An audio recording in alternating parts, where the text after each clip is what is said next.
श्रीमन्नारायण नारायण हरि हरि ओम। श्रीमन्नारायण नारायण हरि हरि ओम। श्रीमन्नारायण नारायण हरि हरि ओम। श्रीमन्नारायण नारायण हरि हरि ओम। कल मैंने बताया था जैसे आकाश को हवा सुखा नहीं सकती, पानी उसको गीला कर नहीं सकता, आग उसको जला नहीं सकती, गर्दा धूल आदि उसको गंदा नहीं कर सकता, ऋतुएं जो हैं वो उसके साथ कुछ नहीं कर सकती, ऋतुओं का प्रभाव नहीं पड़ सकता उसके ऊपर।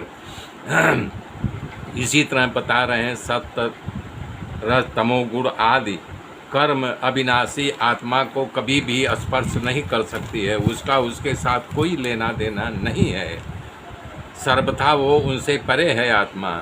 इनके द्वारा केवल वो ही संसार में भटकते हैं कि जो इनमें अहंकार कर लेता है, कि अहंकार करना मतलब कि मैं ही अब शरीर को मान लेते हैं। इस पर एक हमारी पुत्री जैसी हैं, उनका नाम है मंगेशरी निरंकार, उनकी रचना मैं आपको सुना रहा हूँ, उन्होंने आज मुझे रच करके भेजा है। वो कह रहे अरे कई जन्म जीव तूने पाया है, कई जन्म जीव तूने पाया है, तब मानव तन में तू आया है। माँ के गर्भ में जब उल्टा लटका था, तब हरि हरि तू भजता था। अरे कई जन्म जीव तूने पाया है, तब मानव तन में तू आया है। अरे माँ के गर्भ में उल्टा जब लटका था, तब हरि हरि भजता था। अरे जब प्रभु ने कृपा दिखाया है, तब तू मानव तन में आया है। इसी प्रकार से बिना प्रभु की कृपा से मानव तन मिलना दुर्लभ है।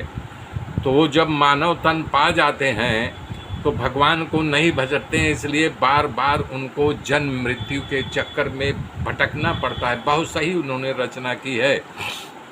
हे उद्धव जी, इसलिए माया निर्मित जितने भी गुण हैं उनको त्याग देना चाहिए। कह रहे हैं जो माया के आधार से गुण है उनका त्याग कर देना चाहिए।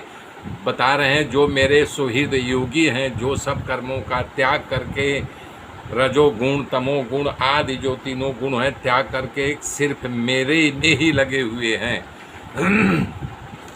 उन्हीं वही हमको पा सकते हैं और वही हमारे तक पहुंच सकते हैं। कह रहे हैं कि हे उद्धव, जैसे कोई आदमी को कोई रोग हो गया हो, कि मान लो कोई आदमी इसमें रोग हो गया है तो किसी चिकित्सक से अपना रोग कराता है और वो उस चिकित्सक के द्वारा जड़ मूल से उस रोग को न निकाल दे तो बीच बीच में रोग प्रकट हो करके उस मनुष्य को परेशान करता रहता है। इसलिए बता रहे हैं कि मन की वासनाएं कर्मों को संस्कार जो हैं उनको मिटा देना चाहिए। कर रहे हैं कर्म क्या है कि जो योग को धारण कर लिए हैं कभी कभी वो भी भटक जाते हैं, अपने स्त्री पुत्र आदि में आसक्त हैं। वो बार बार अधूरे योगी को बेचता रहेगा, उसमें बंधन में आ जाता है कि जब उनका मन भटक करके अपने घर परिवार में चला जाएगा तो फिर वो बंध जाएंगे और वो योग भ्रष्ट कहलाते हैं। देवताओं के द्वारा प्रेरित शिष्य पुत्र आदि के द्वारा किए गए विघ्नों को यदि वो समझ ले तो उसका बेड़ा पार हो सकता है। अधूरा योगी मार्ग से भटक गए तो भी अपने पूर्वाभ्यास के द्वारा ये कई जन्मों का खेल होता है। जैसे भी रचना सुनाया था मांगेश्वरी का कि उन्होंने कहा है कि कई जन्मों से तू भटक रहा है, कभी किसी योनि में कभी इसी योनि में।